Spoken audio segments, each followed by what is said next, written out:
혹자는 베드로전서를 가리켜서 우리 그리스도인들의 신앙 안내서라고 말하기도 합니다. 우리가 어떤 절망적인 상황에 빠졌을 때, 이유 없는 고난을 당할 때, 부당한 대우를 당할 때, 예기치 않았던 어떤 재난에 처하게 되었을 때에 우리 그리스도인들이 어떻게 살아가야 할 것인가, 힘들어하고 지쳐있는 그리스도인들을 향하여서 베드로가 어떻게 하면 그런 상황 속에서 풍성히 살아갈 수 있겠는가, 그에 대한 지침들, 방안들을 제시하고 있기 때문입니다. 특별히 오늘 읽었던 본문의 말씀 12절에서 19절까지의 말씀은 그리스도인들이 이 땅에서 살아갈 때 그리스도인이기 때문에 받는 고난이 있다고 한다면 우리는 그 고난을 어떻게 대처해야 할 것인가, 어떻게 대해야 할 것인가. 계속 우리가 지금 오늘 베드로전서 4장 말씀 보지만 앞에서도 고난에 관한 이야기는 한 번씩 언급되어졌습니다만은 오늘은 이 본문 속에서 고난에 관하여 우리가 어떻게 해야 할 것인가를 아마 총 정리하는 그런 본문이 아닌가 하는 생각을 해봅니다.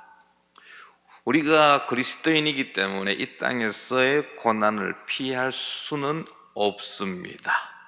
그렇다고 한다면 어떻게 해야 할 것인가? 첫 번째로 베드로는 고난을 이상하게 여기지 말라라는 것입니다.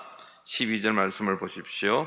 사랑하는 자들아, 너희를 연단하려고는 불시험을 이상한 일 당하는 것 같이 이상히 여기지 말고 라고 했습니다.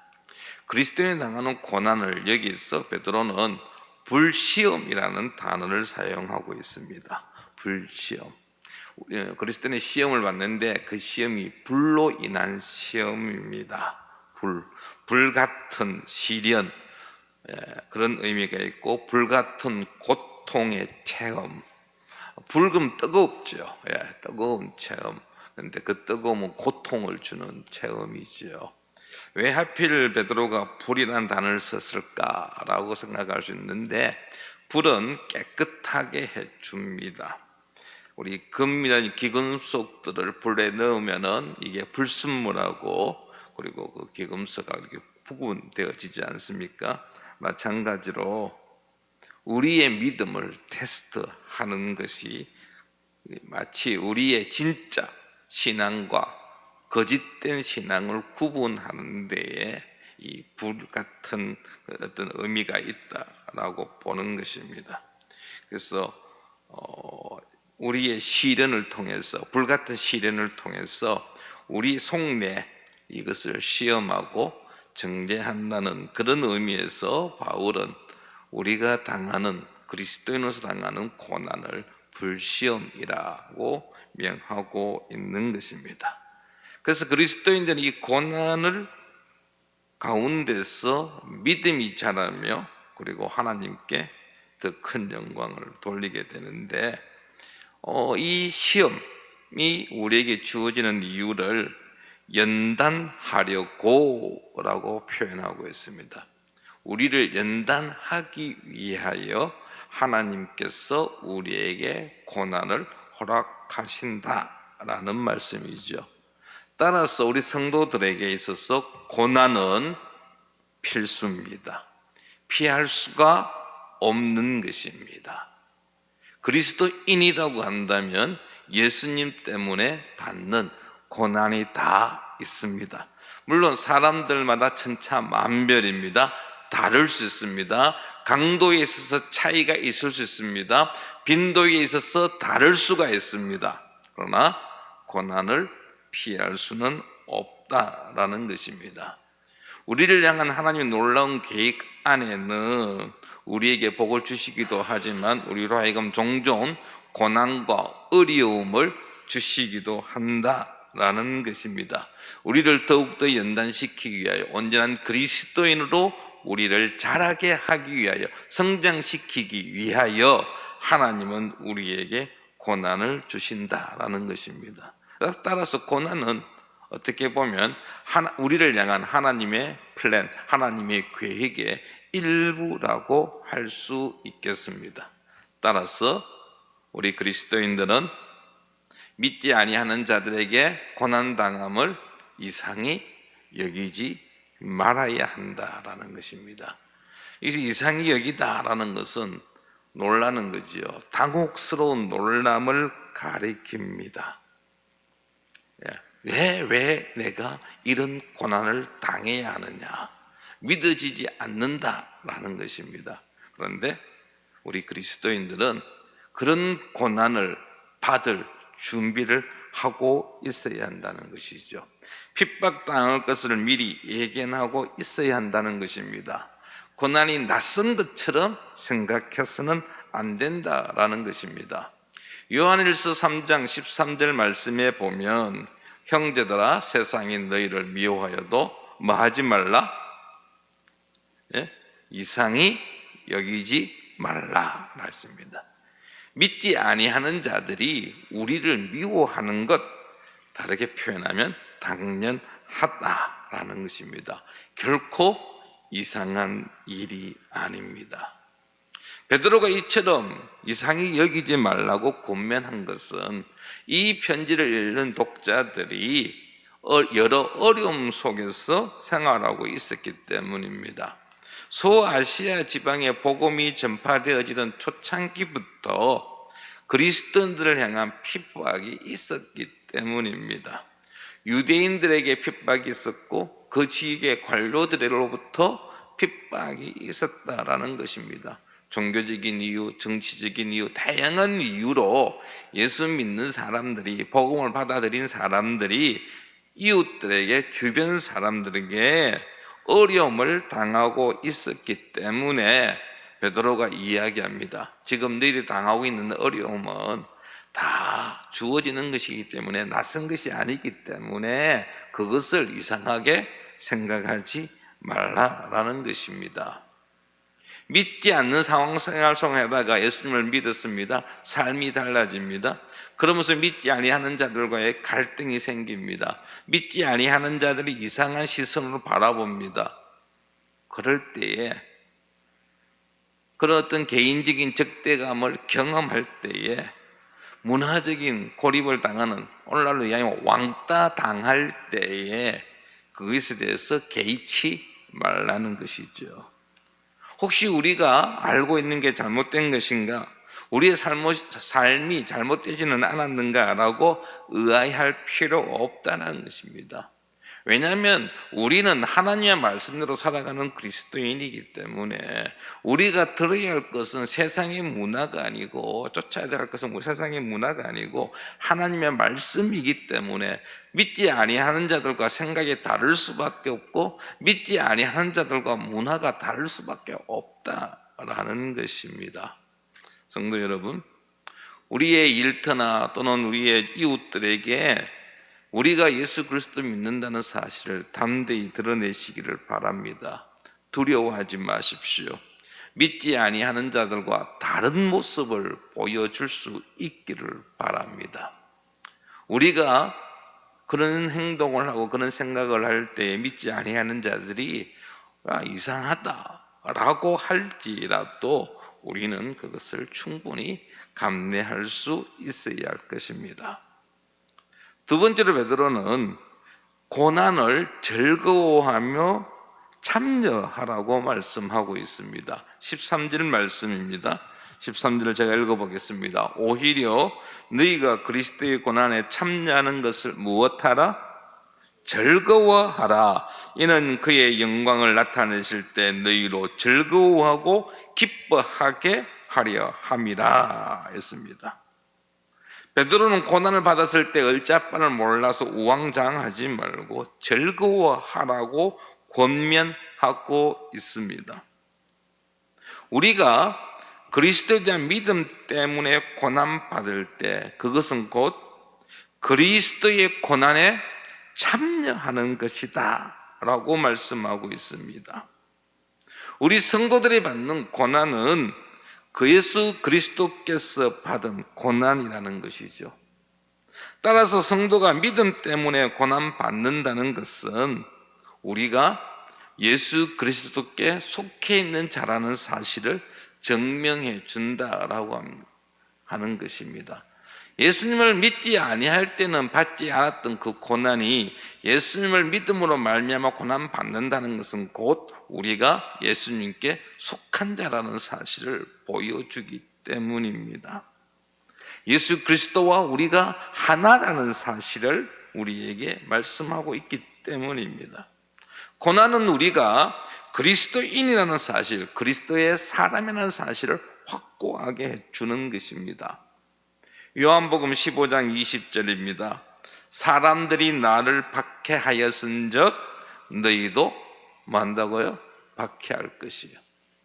내 말을 지켰은즉 너희 말도 지킬 것이라 했습니다.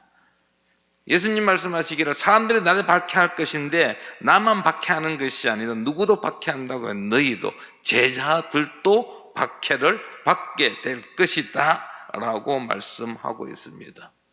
우리가 지금 주일 오후마다 사도행전 말씀을 지금 살펴보고 있는데요, 이제 3장 하고 있지 않습니까? 여러분들 5장 6장 넘어가게 되면은 초대교회 교인들이 박해받는 장면들이 등장하게 됩니다. 복음을 전하던 사도들이 옥에 갇히게 됩니다. 심지어 스데반은 돌에 맞아 죽기까지 하였다라는 사실입니다. 예수님이 고난을 받기에 우리 역시 그분에 속한 자로서 고난을 받는다라는 것이죠. 그래서 사도 바울은 로마서 8장 17절에서 이렇게 말씀하고 있습니다. 자녀이면 또한 상속자, 곧 하나님의 상속자예요. 그리스도와 함께한 상속자니 우리가 그와 함께 영광을 받기 위하여 무엇도 함께 받는다고요? 고난도 함께 받아야 할 것이니라 했습니다. 우리가 고난 받는 것이 당연하다라고 말씀하고 있는데 그 고난 이후에는 영광이 따라온다라는 것이죠. 성도 여러분, 고난은 고난으로 끝나지 않습니다. 영광이 따라옵니다. 고난 없이는 영광이 없습니다. 그래서 사도들은 예수님의 이름으로 모욕당하는 것, 고난받는 것을 특권으로 여겼고 그러한 특권을 주신 것에 대하여 기뻐하였다라고 말씀하고 있습니다. 그래서 지금 베드로가 말씀하고 있습니다. 그리스도의 고난에 참여하는 것, 곧 너희가 예수님 때문에 받는 그 고난을 기뻐하라고 말씀하고 있는 것입니다. 예수님 때문에 우리가 고난 받는다는 것은 곧 예수님께 속한 것을 증명하는 것이고 예수 그리스도와 하나됨을 증거하는 것이기 때문에 고난을 통해서 우리의 믿음이 증명되어지기 때문에 고난 받는 것에 대하여 기뻐하고 즐거워하라고 말씀하고 있습니다. 또한 베드로는 이 고난의 목적을 예수 그리스도의 재림과 연결하고 있습니다. 13절 말씀에 보면 그의 영광을 나타내실 때라고 말씀하고 있습니다. 그의 영광을 나타낸다, 마지막 때를 이야기합니다. 지금 하나님께서 우리에게 고난 주신 것은 마지막 때에 즐거워하고 기쁘게 하기 위함입니다. 따라서 지금 나에게 고난이 주어질 때 얼굴 찌푸리지 말고 불평하지 말고 원망하지 말고 오히려 고난 주심에 대하여 기뻐하며 즐거워하십시오.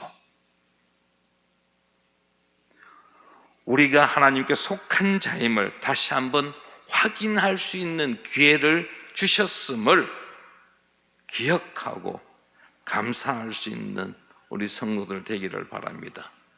고난이 통과한 후에는 우리에게 주어질 상급이 있습니다. 그 상급을 기대하며 즐거워할 수 있기를 바랍니다. 세 번째로 베드로는 그리스도의 이름으로 받는 고난은 곧 복이다 라고 말씀하고 있습니다. 14절 말씀을 한번 보십시오. 14절 말씀 우리 함께 읽어보겠습니다. 너희가 그리스도의 이름으로 치욕을 당하면 복 있는 자로다. 영광에는 곧 하나님의 영이 너희 위에 계심이라. 여기에 너희가 그리스도의 이름으로 무엇을 당하면 치욕을 당하면이라고 했습니다. 치욕을 당한다. 말로 학대를 당하는 것, 욕을 먹는 것, 조롱당하는 것, 중상모략을 당하는 것이 바로 치욕을 당하는 것입니다. 이거는 고난의 다른 표현입니다. 다시 말하면 우리가 그리스도 이름으로 고난을 당하면 무엇이 있는 자라? 복 있는 자다. 여러분, 고난 당하는 게 복입니다. 좀 역설적이죠. 아니, 고난 당하고 힘들고 어려운 게 복이라고 할 수 있느냐? 좀 더 편하게 신앙생활하면 그게 복이 아니냐라고 하는지 모르겠지만 베드로는 우리에게 말씀하고 있습니다. 하나님은 베드로를 통해서 우리에게 말씀하십니다. 고난 당하는 것이 곧 복이다.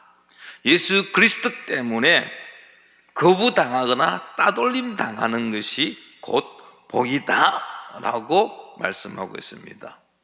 마태복음 5장 11절 말씀입니다. 나로 말미암아 너희를 욕하고 박해하고 거짓으로 너희를 거슬러 모든 악한 말을 할 때에는 너희에게 무엇이 있나니? 복이 있나니. 예수님께서 산상수훈 중에 하신 한 구절이죠. 예수님께서도 성도가 우리 믿는 자들이 예수님 때문에 욕을 먹고 박해받는 것이 곧 복 있는 자라고 말씀하고 있는 것입니다. 어떤 복입니까? 하나님의 영이 큰 영광으로 성도들을 감싸주는 복입니다. 다르게 표현하면 성령 하나님께서 함께 하시는 복입니다. 그리스도 때문에 고난받는 그리스도인들은 그리스도께서 다시 오실 때 가라는 기쁨을 누릴 뿐만 아니라 이 세상에서도 복 있는 자들입니다. 사회에서는 배척을 당합니다. 멸시를 받습니다.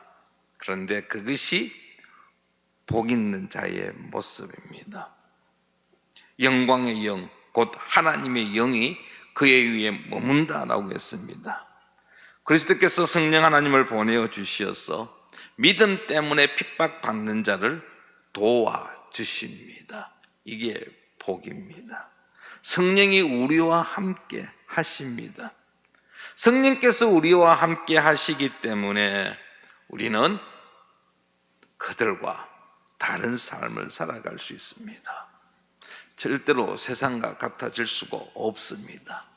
영광의 영이라고 표현하고 있습니다. 하나님께서 예수님의 이름 때문에 그의 믿음 때문에 고난받는 자를 축복하시고 사랑하시고 더 존귀하게 만들어 주시기 때문입니다. 그러므로 성도 여러분, 고난이 주어질 때 예수님 믿는 것 때문에 믿음 때문에 고난이 주어질 때에 아쉬워하지 마십시오. 불평하지 마십시오. 오히려 감사하시기 바랍니다. 성령 하나님께서 나를 도와주실 것이라는 그런 믿음으로 그 고난을 온전히 감당할 수 있기를 바랍니다. 그리고 그 고난 뒤에 따라오는 하나님의 복을 기대하는 우리 성도들 되기를 바랍니다. 네 번째로 보면은요, 고난을 부끄러워하지 말고 하나님께 영광을 돌리라고 말씀하고 있습니다. 16절입니다. 만일 그리스도인으로 고난을 받으면 부끄러워하지 말고 도리어 그 이름으로 하나님께 영광을 돌리라. 우리가 고난을 대하는 태도입니다. 고난이 주어질 때 부끄러워하지 말아야 합니다. 베드로는 성도이기 때문에 겪는 고난과 잘못했을 때 겪는 고난을 구분하고 있습니다. 그는 모든 고난이 복에 이르는 것은 아님을 분명히 밝히고 있습니다. 그래서 15절에 보면 너희 중에 누구든지 살인이나 도둑질이나 악행이나 남의 일을 간섭하는 자로 고난을 받지 말라라고 하고 있습니다. 이러한 고난들은 그리스도인이기 때문에 받는 고난이 아니라 잘못했기 때문에, 잘못한 행동을 했기 때문에 고난받는 것이 당연하다라는 것이죠. 그런 것보다는 자기 행동에 대한 대가로 주어지는 것이기 때문에 결코 자랑할 것이 되지 못합니다. 하지만 우리가 그리스도인이 받는 고난은 다릅니다. 믿음을 지키기 위해 받는 고난은 영광의 고난입니다. 영광의 고난이기 때문에 결코 부끄러워할 이유가 없습니다. 오히려 그 이름으로 하나님께 영광이 되도록 해야 할 것입니다. 그리스도의 이름으로 조롱을 받는다는 것은 여러분 수치가 아닙니다. 오히려 하나님께 영광을 돌려드릴 수 있는 기회가 되는 것입니다.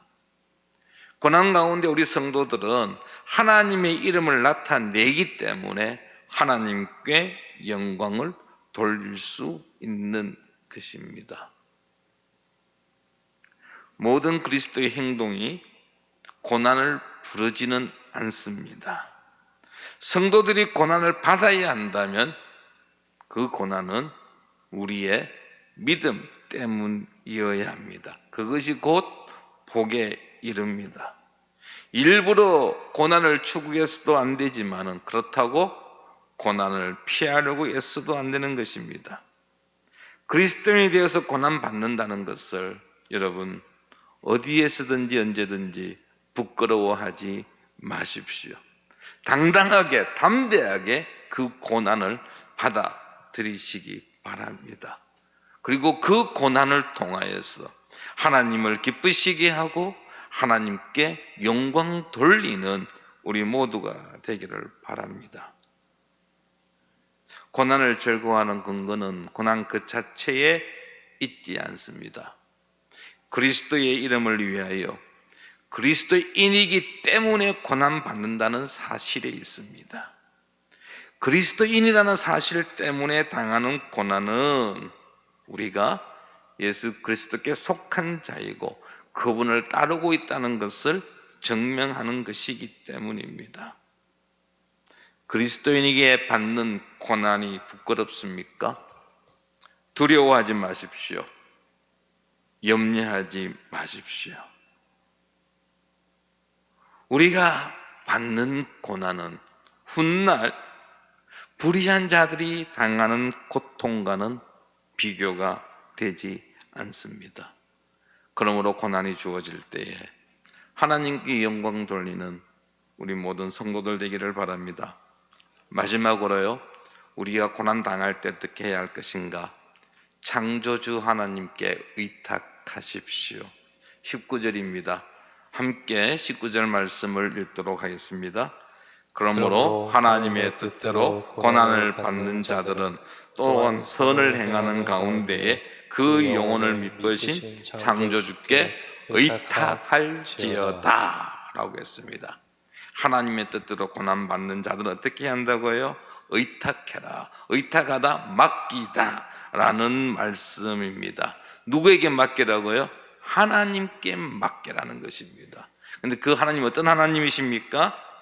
미쁘신 창조주 하나님이십니다. 미쁘시다, 신시하신 하나님이십니다. 약속하신 바는 반드시 이루시는, 행하시는 하나님이십니다. 거짓이 없으신 하나님이십니다. 그래서 우리는 하나님께 고난당할 때 모든 것을 맡길 수가 있는 것입니다. 또한 그분은 창조주 하나님이십니다. 모든 것을 우주 만물을 창조하셨고 설계하셨고 그리고 그 위대한 계획들을 하나씩 하나씩 이루어 나가시는 역사의 주관자 되시는 분이십니다. 우리의 주인 되는 분이십니다. 그래서 우리는 그 하나님께 우리의 모든 것들을 맡길 수 있는 것입니다. 우리를 회복시켜 주시고 우리에게 복을 내려주시는 분이시기 때문에 우리는 그분께 우리의 통째로 그 우리의 모든 삶을 맡길 수 있는 것입니다. 고난 당할 때에 여러분 폰 열어보지요. 전화번호부 열어봅니다. 혹 이 사람들 가운데 나를 도와줄 자는 없는가 싶어서 막 전화번호를 막 올립니다. 그러다가 가까운 친구가 보이면 전화하죠. 친구야, 내가 힘들다, 어렵다, 좀 도와줄 수 없겠니? 어떤 대답을 받습니까? 다르죠. 좀 쉬운 부분들, 간단한 부분들은 또 도와주는 분도 있을 것입니다. 그런데 정말 온전히 감당하지 못할 어려움은 그들 역시 말로만 그래, 내 한번 생각해 볼게 하고 전화 끊는 경우 허다하지 않습니까? 어떤 경우는 전화도 안 받죠. 여러분 스마트폰에 있는 저장되어 있는 전화번호부에서 내가 힘들고 어려울 때, 내가 정말 어려움에 처했을 때에 나를 도와줄 자가 얼마나 있습니까? 정말 나의 모든 것을 맡길 수 있는 분이 계십니까? 베드로는 이야기합니다. 하나님의 뜻대로 고난을 받는 자들은 하나님께, 믿으신 창조주 되신 하나님께 맡기라고 우리에게 권면하고 있습니다. 우리에게 고난을 허락하신 하나님, 우리로 하여금 그 고난을 온전히 감당할 수 있도록 도우십니다.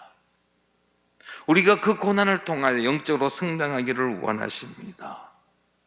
우리가 더욱더 하나님을 의지하고 하나님 앞에 나아갈 수 있도록 도우십니다. 우리를 향하여 우리 각 사람에게 맞추어서 계획되어진 그 고난, 우리 그리스도인에게 있어서 결코 선택 과목이 아닙니다. 반드시 거치어 가야 하는, 감당해야 하는 필수입니다. 고난은 우리가 예수 그리스도를 닮아가기 위한 전제 조건입니다. 이 과정을 온전히 잘 감당하기 위해서는 신실하시고 창조되신 하나님께 모든 것을 맡길 수 있어야 하는 것입니다. 고난을 피하고 싶지요. 가능하면 고난받고 싶지 않습니다. 고난은 우리를 힘들게 하고 지치게 만들고 낙심하게 만듭니다. 심지어는 고난은 우리로 하여금 한동안 아무것도 하지 못한 그런 우리로 만들기도 합니다. 때로는 이해하지 못할 때가 있습니다. 그럼 더 힘듭니다. 도대체 하나님 왜 이 고난을 나에게 주셨습니까? 우리는 하나님을 향하여 넋두리를 하기도 합니다. 그런데 우리는 고난을 통하여서 정결해 가게 되는 것입니다. 더욱더 주님 앞에 한 발자국 한 발자국 나아가는 것입니다. 하나님께서는 당신 백성을 정화시키고 깨끗하게 하기 위하여, 정결케 하기 위하여 고난이라는 도구를 사용하십니다. 잠언 3장 12절에 이런 말씀이 있습니다. 대저 여호와께서 그 사랑하시는 자를 무엇 하시기를?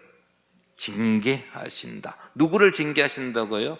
사랑하시는 자를 징계하십니다. 그런데 마치 아버지가 그 기뻐하는 아들을 징계함 같이 하신다라는 것입니다.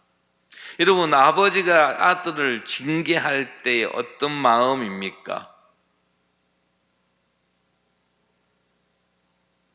요즘은 모르겠어요. 요즘 보니까 뭐 정말 아버지 같지 않은 아버지들이 있어가지고 부모 같지 않는 부모들도 언론에 등장하기 때문에 잘 모르겠지만, 우리가 일상적으로 일반적으로 알고 있는 아버지 아들 관계 속에서 아버지가 징계하고 훈계하는 이유는 아들이 잘 되기 위함이잖아요.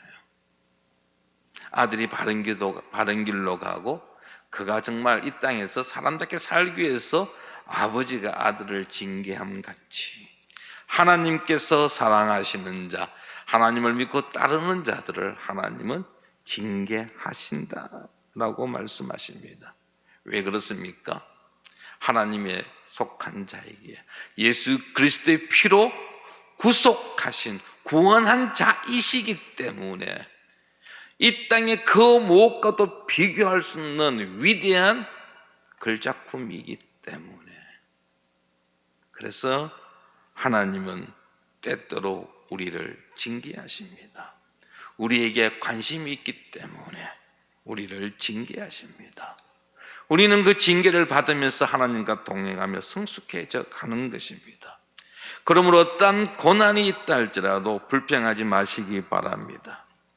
우리에게 있어서 고난은 하나님의 영광에 참여하는 길이기 때문에 결코 부끄러운 일이 아닙니다. 오히려 기뻐할 일입니다. 이상하게 여기지 말고 오히려 즐거워하십시오. 고난 뒤에 따라오는 주님의 복을, 주님께서 우리에게 주실 복을 기대하시기 바랍니다.